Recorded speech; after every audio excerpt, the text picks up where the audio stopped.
Students, क्या आपको पता है एमपी डीएलएड का विषय पाठ्यचर्या में सूचना एवं संप्रेषण तकनीकी की इकाई 2 कुल 15 अंकों की पूछी जाती है। तो ये 15 अंक हासिल करना मैं आपको सिखाऊंगा अगले इस 15 मिनट के वीडियो में। हेलो स्टूडेंट्स, मेरा नाम है अभिषेक वर्मा और स्वागत है आपका हमारे चैनल स्टडी क्लास पे, जहां आज मैं आपके लेकर रहा हूं डीएलएड प्रथम वर्ष का विषय जिसका नाम है पाठ्यचर्या में सूचना एवं संप्रेषण तकनीकी का एकीकरण का इकाई 2। जी हां, इस इकाई 2 की आज हम बात करने वाले हैं। आज के स्टूडियो लेक्चर में हम बात करेंगे इस इकाई 2 के अंक विभाजन की, इसके वस्तुनिष्ठ प्रश्न उत्तरों की, साथ ही साथ इसके अति लघु उत्तरीय, लघु उत्तरीय और दीर्घ उत्तरीय प्रश्न उत्तरों की बात करेंगे। साथ ही साथ मैं ये भी सिखाऊंगा कि महत्वपूर्ण प्रश्न उत्तर कौन से और उनका उत्तर कैसे लिखा जाता है। तो वीडियो के एंड तक जरूर बने रहिए, वीडियो मिस मत कीजिए। 15 अंक हासिल करना है तो 15 मिनट की वीडियो जरूर देख लीजिए। और तो और स्टूडेंट्स, अगर आप हमारे चैनल पर नए हैं तो चैनल की प्लेलिस्ट चेक कीजिए, आपको प्रत्येक विषय की वीडियो मिल जाएगी। जी हां, चैनल की प्लेलिस्ट पर जाइए, वहां आपके हर विषय की वीडियो अलग अलग बनी हुई है, आप देख सकते हैं। साथ ही साथ अगर आप चैनल पर नए हैं तो मेरी एक छोटी सी रिक्वेस्ट कि प्लीज चैनल को सब्सक्राइब जरूर कर दें। आप में से बहुत लोग चैनल के वीडियोस देखते हैं पर सब्सक्राइब नहीं करते हैं। आपका एक सब्सक्रिप्शन, आपका एक लाइक मुझे मोटिवेट करता है इस तरह के और भी वीडियोस बनाने के लिए, मैं और भी अच्छे और भी मेहनत से वीडियो बना सकता हूं। प्लीज चैनल को सब्सक्राइब जरूर कीजिए और बेल नोटिफिकेशन ऑल पर रखिए। तो चलिए बिना किसी देरी के शुरू करते हैं और बात करते हैं हमारे विषय पाठ्यचर्या में सूचना एवं संप्रेषण तकनीकी का एकीकरण की इकाई 2। इस इकाई 2 का नाम है सूचना एवं संप्रेषण तकनीकी आधारित शिक्षा अधिगम प्रक्रिया। जी हां, इसमें अधिगम प्रक्रिया ने सीखने की जो प्रक्रिया है वो सूचना और संप्रेषण तकनीक से कैसे हो सकता है, इसी के आधार पर सारे सवाल होंगे। कंप्यूटर से जुड़े हुए, है ना, डिजिटल इंटरनेट से जुड़े हुए सारे सवाल होंगे, तो इस बात को ध्यान में रखिए। चलिए शुरू करते हैं इसके अंक विभाजन की। तो बात करें इसके अंकों की तो इस इकाई 2 पर अंक आवंटित है कुल 15। जी हाँ, कितने अंक आवंटित है? कुल 15 अंक आवंटित है। साथ ही साथ यहां पर एक मार्क्स के कितने प्रश्न आ रहे हैं भाई?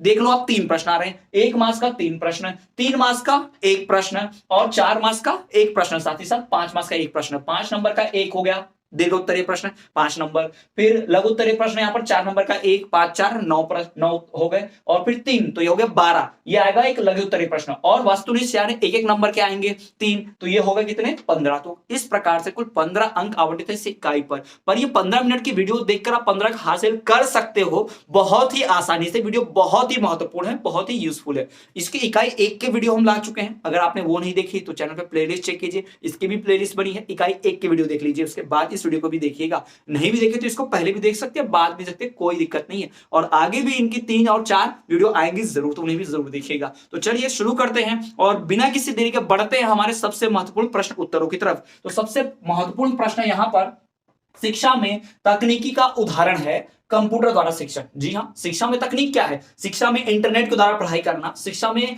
कंप्यूटर के द्वारा पढ़ाना, यही तो उसमें तकनीक का इस्तेमाल है। तो यही पूछा है, शिक्षा में तकनीकी का उदाहरण है कंप्यूटर द्वारा शिक्षण। और एक छोटी सी वार्निंग आपके लिए कि ये सिर्फ वस्तुनिष्ठ प्रश्न पढ़ के मत समझो इसको कि वस्तुनिष्ठ पढ़ेंगे 1 नंबर मिल जाएगा, 3 नंबर मिल जाएंगे। भाई इन वस्तुनिष्ठ की सहायता से आप लघु उत्तरीय लिख सकते हो, दीर्घ उत्तरीय लिख सकते हो, अति दीर्घ उत्तरीय प्रश्न उत्तर भी लिख सकते हो, सिर्फ इस लघु की सहायता से। तो बहुत ही ध्यान से पढ़ना है, ये सिर्फ 3 नंबर नहीं दिलाएंगे, बड़े क्वेश्चन 5 नंबर, 3 नंबर, 4 नंबर को लिखने में मदद करेंगे। यानी ये 3 नंबर आपको ज्यादा से ज्यादा 10 नंबर भी दिलाकर जा सकते हैं, तो इन्हें भी ध्यान में रखिए। दूसरा, सर्वप्रथम कंप्यूटर सहायक अधिगम किस देश में शुरू हुआ? भाई कंप्यूटर की सहायता से सिखाने की शुरुआत कब हुई, कहां हुई? तो अमेरिका में। सबसे पहले कहां शुरू हुआ? अमेरिका में।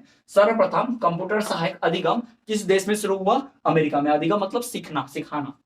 ई लर्निंग में प्रस्तुतिकरण, ई लर्निंग मतलब इंटरनेट के थ्रू सीखना है, डिजिटल टेक्नोलॉजी के थ्रू, तकनीक के थ्रू सीखना, इसे ई लर्निंग कहते हैं। तो इसका प्रस्तुतिकरण, इसका प्रेजेंटेशन जो है कैसे किया जाता है? सबसे आसान, तो इसका प्रेजेंटेशन का सबसे आधुनिक तरीका है पावर पॉइंट प्रेजेंटेशन। जी हाँ, पावर पॉइंट प्रेजेंटेशन। मैं आपको बताता हूं कैसे किया जाता है। आपने देखा कुछ टीचर्स पढ़ते हैं, यहाँ पर स्क्रीन लगी होती है, डिजिटल स्क्रीन लगी होती है, उसमें ऑलरेडी चीजें टाइप होती है। मैंने यहाँ पर अपने हाथों से लिखा, हैंड रिटन है सारे नोट्स, लेकिन वहां पर टीचर्स अपने आप प्रिंटेड रखते हैं पहले से। टीचर प्रिंट करके रखता है सब कुछ, उसे पावर पॉइंट प्रेजेंटेशन कहते हैं। वो मोबाइल में कैसे हम इमेज को ऐसा सरकाते जाते हैं, बिल्कुल यहाँ भी स्क्रीन पर ऐसा साइड करते जाते हैं, आपने देखा होगा, ठीक है? तो वहां भी ऐसा ही चलता है, ठीक, उसे ही पावर पॉइंट प्रेजेंटेशन कहते हैं, ठीक, पीपीटी। तो ये ई लर्निंग में प्रस्तुतिकरण का आधुनिक तरीका है पावर पॉइंट प्रेजेंटेशन, जिसे पीपीटी कहते हैं अंग्रेजी भाषा में, याद रखिएगा, पीपीटी, पावर पॉइंट प्रेजेंटेशन। बढ़ते हैं अगले प्रश्न की ओर। विश्व में सूचना एवं संप्रेषण विज्ञान शब्द का प्रचलन कब शुरू हुआ? 1950 में। जी हाँ, पूरी दुनिया में इस शब्द का, कि सूचना एवं संप्रेषण विज्ञान, सूचना एवं संप्रेषण साइंस विज्ञान, इसका प्रचलन, इस शब्द की शुरुआत कब से हुई? तो 1950 से 1950 से शुरू हुई। श्रव्य संप्रेषण का माध्यम, सुनने वाला क्या है भाई, रेडियो होता है, सुनने वाला रेडियो होता है, ग्रामोफोन होता है ना, और टेलीफोन होता है। और अगर आप बोले देखने वाला दृश्य साधन बोला तो हम बोलेंगे टीवी, दूरदर्शन दृश्य साधन होता है, सुनने वाला ग्रामोफोन होता है। तो श्रव्य संप्रेषण का माध्यम है ग्रामोफोन। फिर रेडियो भी लिख सकते हैं आप चाहे तो यहाँ। अगला देखिए, जन संचार के माध्यम क्या है, लोगों तक अपनी बात पहुंचाने का मीडियम क्या है। वीडियो बना लो, अभी तो यूट्यूब है सबसे अच्छा, लेकिन पहले के जमाने में क्या होता था, रेडियो होता था, समाचार पत्र होते थे, और तो और वहां पर दूरदर्शन पर भी किया जाता था, टीवी के ऊपर न्यूज पर आकर प्रधानमंत्री राष्ट्रपति घोषणा करते थे। जी हाँ, बिल्कुल वैसे ही। तो जन संचार के माध्यम है समाचार पत्र, रेडियो और दूरदर्शन। जी हाँ, समाचार पत्र, रेडियो, दूरदर्शन। बढ़ते अगले प्रश्न की ओर। आभासी कक्षा द्वारा अधिगम प्राप्त करने में छात्र सक्रिय होते हैं। जी हाँ, अगर क्लास में सिर्फ बोला जाए, सिर्फ टीचर बोलकर पढ़ाए, तो छात्र कोई सुनेगा, कोई अपनी अनसुना करके अपनी दुनिया में खो जाएगा। लेकिन अगर करके दिखाया जाए, छात्र, टीचर एक एक छात्र को बुलाए, बाहर आओ, स्टेज पर आओ, तुम लोग ये करके दिखाओ, तुम भी ये बॉल को ऐसे टकरा के दिखाओ, तो सारे छात्र उसको ध्यान से देखते हैं और सक्रिय रहते हैं। तो अधिगम में, आभासी कक्षा द्वारा अधिगम प्राप्त करने में छात्र सक्रिय होते हैं। तो कभी भी प्रैक्टिकल कराना चाहिए, अधिगम सिखाना चाहिए। ठीक है। अगला, एससेट के क्रियान्वयन में, एससेट एक शिक्षा पद्धति है, इस तरह की पढ़ाई करवाने में कौन हेल्प करता है, तो एससेट के क्रियान्वयन में सहायता कौन करता है, राज्य संस्थान द्वारा प्राप्त होती है। कौन सहायता करता है, राज्य संस्थान। स्टेट की जो इंस्टीट्यूट होते हैं वो, राज्य की जो संस्थाएं होती हैं वो हेल्प करती है स्कूलों की। अगर आप स्कूल में एससेट की परीक्षा, एससेट की पढ़ाई करवाते हैं, मतलब इसमें आधुनिक तरीके से पढ़ाई करवा जाती है, तो इस पढ़ाई में आपकी मदद कौन करेगा, केंद्र सरकार नहीं, राज्य सरकार की संस्थाएं मदद करेंगी। ठीक है। अगला देखिए, शैक्षिक तकनीक सेल को, अब ये भी इसी की तरह है, शैक्षिक तकनीकी सेल, यानी कि एजुकेशन को टेक्नोलॉजिकल डेवलप बनाना, विकास करता है, एकदम डेवलप बनाना है, उसको आधुनिक बनाना है, तो इसमें सहायता कौन करेगा, मानव संसाधन विकास मंत्रालय। जी हाँ, मानव संसाधन विकास मंत्रालय, ह्यूमन रिसोर्स डिपार्टमेंट। ठीक, तो शैक्षिक तकनीक सेल को आर्थिक सहायता मानव संसाधन विकास मंत्रालय देता है, याद रखिएगा। अगला, इग्नू द्वारा चलाया जाने वाला, इग्नू विश्वविद्यालय आप जानते होंगे, प्राइवेट विश्वविद्यालय, दुनिया का सबसे बड़ा मुक्त विश्वविद्यालय है, ओपन यूनिवर्सिटी जिसे कहते हैं, Indira Gandhi national open university, IGNOU। और एक एमपी में भी है, मध्य प्रदेश भोज ओपन यूनिवर्सिटी, MPBOU, मैंने भोज से BA किया हुआ है। तो ये जो यूनिवर्सिटी है, बड़ी अच्छे से परीक्षा में आप एडमिशन ले सकते हैं, कम फीस रहती है बहुत, एडमिशन ले सकते हैं। यहां में दोनों साल की डीएड की फीस बताता हूं, सिर्फ 30,000 रुपए, मात्र 30,000 रुपए में दोनों साल का डीएड हो जाता है। जी हाँ, तो वो ऐसे यूनिवर्सिटीज आपको क्लासेस ऑफर नहीं करती, यहां सिर्फ एडमिशन होगा और आप फिर परीक्षा के दिन आएगा और जाके डायरेक्ट आपको परीक्षा देना है और आपको डिग्री डिप्लोमा मिल जाता है सीधा सीधा, या तो इसे प्राइवेट डिग्री लेना कहते हैं। ठीक है। तो अभी जितने भी डीएड के कॉलेज है अभी भी वही करते हैं, वो एडमिशन तो लेते हैं रेगुलर में, लेकिन क्लास नहीं लगाते, पैसा भर लेते हैं और सीधा एग्जाम देने चले जाओ। तो इसमें और उसमें कोई फर्क नहीं रहेगा, बस आपकी डिग्री में यहाँ पर प्राइवेट लिख कर आएगा, उसमें रेगुलर लिख कर आता है। तो यहाँ से परीक्षा आप डिग्री हासिल कर सकते हैं। मैंने भी यहाँ से भोज से, MPBU से मैंने BA की डिग्री हासिल की है। तो इग्नू द्वारा चलाया जाने वाला ऑनलाइन कार्यक्रम ई ज्ञान कोश है। इग्नू अपने टीवी चैनल पर, इग्नू का अपना टीवी चैनल है, इग्नू का अपना खुद का रेडियो चैनल है, उसका यूट्यूब चैनल है, वो अपने चैनल्स पर क्या करता है, लाइव क्लासेस चलाता है, जिसमें जिन लोगों ने भी इग्नू में एडमिशन लिया है, जिन्होंने नहीं भी लिया है, वो भी वहां से क्लासेस कर सकते हैं, जिसे ई ज्ञान कोश कहते हैं। उसका अच्छा हुआ नाम क्या लिखा है, ई ज्ञान कोश। उसके बाद वर्ल्ड वाइड वेब, www, जी हाँ, www.google.com, www.mpbsc.nsa.com। तो ये जो हम www देखते हैं यही है वर्ल्ड वाइड वेब। www का फुल फॉर्म क्या है, वर्ल्ड वाइड वेब, पूरी दुनिया का इंटरनेट जिसे कहते हैं। तो इस वर्ल्ड वाइड वेब का प्रस्तुतिकरण पहली बार सामने कब आया, 1990 में। इसका प्रस्तुतिकरण कब किया गया, 1990 में किया गया। अगला प्रश्न, संसाधन केंद्र को विद्यालय के मध्य स्थान पर होना चाहिए। संसाधन केंद्र यानी कि रिसोर्स डिपार्टमेंट, यानी कि मान लीजिए स्कूल में चौक डस्टर की आवश्यकता पड़ती है, स्कूल में गेम्स के सामान की आवश्यकता पड़ती है, तो ये जो रूम होना चाहिए गेम्स का, चौक का, डस्टर का, ये रूम कहां होना चाहिए, स्कूल के बीचों बीच, ताकि स्कूल के, देखिए स्कूल ऐसी बनी है और इधर भी कक्षा चल रही है, इधर भी कक्षा चल रही है, तो अगर सेंटर में रहेगा ये रूम, तो यहाँ जिसे चौक चाहिए फट से यहाँ आ जाएगा, यहाँ जिसको चाहिए फट से यहाँ आ जाएगा। लेकिन मान लो अगर रूम यहाँ पर रहता तो यहाँ वालों को तो फट से मिलता, लेकिन यहाँ वालों को इतना चल के जाना पड़ता, शिक्षक को इतना इंतजार करना पड़ता है ना। कई बार टीचर चौक खत्म होता है तो स्टूडेंट्स को भेजते लेने, तो उससे समय की बर्बादी नहीं होनी चाहिए, इसलिए संसाधन कक्ष को हमेशा स्कूल के बीच में बनाना चाहिए, है ना। तो ये बोला गया संसाधन केंद्र को विद्यालय के मध्य स्थान पर होना चाहिए। अब ये हो गया हमारे 12 महत्वपूर्ण प्रश्न उत्तर। जी हाँ, ये 12 महत्वपूर्ण वस्तुनिष्ठ प्रश्न उत्तर हो गए। अब हम बढ़ते हैं हमारे कुछ दूसरे लघु उत्तरीय प्रश्न उत्तर की तरफ। तो पहला प्रश्न है, मल्टीमीडिया पुस्तकें क्या है। मल्टीमीडिया पुस्तक, हमारी पुस्तक जो कागज की बनी होती है उसमें सिर्फ लिखा होता है, चित्र होते हैं, लेकिन वो किताबों में ना वीडियो है ना ऑडियो है। लेकिन अभी जो किताबें आती हैं पेन ड्राइव में रहती हैं, फाइल्स होती है जिसमें आप वीडियो भी देख सकते हैं ऑडियो भी देख सकते हैं, साथ ही उसमें फोटो भी होती है, इमेज भी होती है। तो मल्टीमीडिया पुस्तकें आप पीडीएफ डाउनलोड करते हो या फिर आप इंटरनेट से ऐप डाउनलोड करते हो, पेन ड्राइव में रहता है सब कोर्स, तो उसे कहते हैं मल्टीमीडिया पुस्तक। आपका यूट्यूब भी मल्टीमीडिया पुस्तक है, हमारा स्टडी क्लास चैनल ही आपके लिए मल्टीमीडिया पुस्तक है। भाई आपके लिए मैं वीडियो ला रहा हूं, वहां हम देख भी पा रहे हैं, लिख भी पा रहे हैं, मैं आपको समझा भी पा रहा हूं, तो ये भी मल्टीमीडिया पुस्तक की तरह है। अगला देखिए, ब्रॉडबैंड तकनीक क्या है? ब्रॉडबैंड तकनीक वो है जिसकी सहायता से इंटरनेट चलाया जाता है। जी हाँ, ये सैटेलाइट के थ्रू है ना, उपग्रहों के थ्रू लिंक होता है, इससे इंटरनेट चलाया जाता है। इसके बाद है ईमेल। क्या है ईमेल? इलेक्ट्रॉनिक चिट्ठी, ईमेल, इलेक्ट्रॉनिक मेल जिसे कहते हैं, तो ये ईमेल होता है। आप सबका ईमेल अकाउंट जरूर होगा, जी हाँ, आपने लिखा होगा आपका जो भी होगा, फिर @gmail.com आपके इसमें होगा, है ना, तो उसी से आप लॉग इन करते हैं, उसी से आप बहुत सारा काम करते हैं। इससे आप किसी को डेटा भेज सकते हैं, किसी से डेटा ले सकते हैं, डेटा में आप मैसेज भेज दीजिए, चिट्ठी भेज दीजिए, डेटा में आप फोटो वीडियो कुछ भी भेज सकते हैं, ठीक है, तो वही ईमेल होता है। आधुनिक दौर की चिट्ठी है, इसे ईमेल कहा जाता है। तो ये होगा सबसे महत्वपूर्ण 15 क्वेश्चन। जी हाँ, इन्हीं प्रश्न उत्तर आपको डेढ़ की परीक्षा देनी है, इन्हीं को पढ़कर कंठस्थ कर लीजिए। मैं थोड़ा साइड होता हूं, आप इसको रोक कर आप स्क्रीनशॉट ले लीजिए, फिर लिख सकते हैं। चलिए बढ़ते हैं कुछ अन्य महत्वपूर्ण प्रश्नों की ओर। तो चलिए स्टूडेंट्स, अब हम बढ़ते हैं कुछ अन्य महत्वपूर्ण प्रश्न उत्तरों की तरफ, जो कि आपकी परीक्षा की दृष्टि से बहुत ही महत्वपूर्ण है। लेकिन आगे बढ़ने से पहले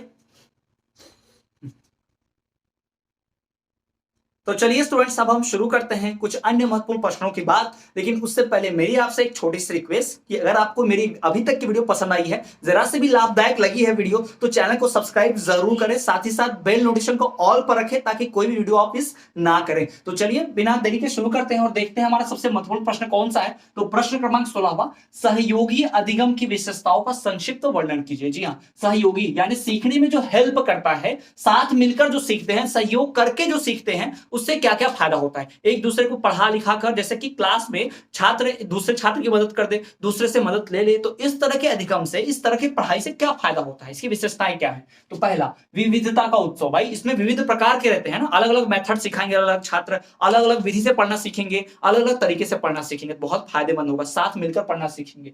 व्यक्तिगत भिन्नता की स्वीकृति, व्यक्तिगत भिन्नता की स्वीकृति यानी एक व्यक्ति कुछ अलग तरीके से, दूसरा व्यक्ति कुछ अलग तरीके से, तो मुझे जो नहीं आता मैं दूसरे से सीख लूंगा, दूसरों को जो नहीं आता मैं उसे सिखा दूंगा, तो हम दोनों एक दूसरे की अलग अलग भिन्नता, हमारी जो डिफरेंसेस हैं, हमें जो अलग अलग बातें खासियतें हैं, उनको हम एक साथ ला सकते हैं। अगला, पारंपरिक विकास। भाई पारस्परिक विकास, पारस्परिक विकास में आपस में एक दूसरे का, पारस्परिक मतलब होता है एक दूसरे का विकास कर सकते हैं, एक दूसरे की मदद कर सकते हैं, ऐसे ऐसे।